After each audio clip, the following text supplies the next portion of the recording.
Hello, welcome back to a new vlog. তো ভ্লগটা আবার অনেক দিন বাদে শুরু করলাম মানে শ্যুট করলাম।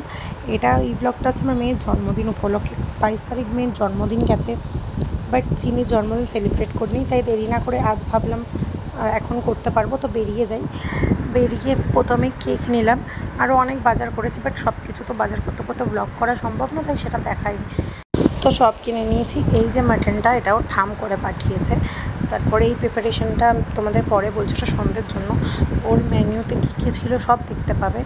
যদি এই চিকেন যেটা করছি সেই রেসিপিটা তোমরা দেখতে চাও তাহলে অবশ্যই জানিও, আমি একদিন দেখাবো। তো দেখো, ওর জন্য করেছিলাম হচ্ছে আলু সেদ্ধ, পেঁপে, ভাত, চিকেন, মাটন, মাছ, টক দই, মিষ্টি, ব্যাস। তো অ্যাজ ইউজুয়াল ও যেটা ভালো খায় মিষ্টি সব থেকে, সেটাই আগে মুখ খেলো। তো যাই হোক, এই ভ্লগটা এই পর্যন্তই। ভালো লাগলে অবশ্যই লাইক, কমেন্ট, শেয়ার করে দেখা হচ্ছে নেক্সট ভ্লগে। টাটা।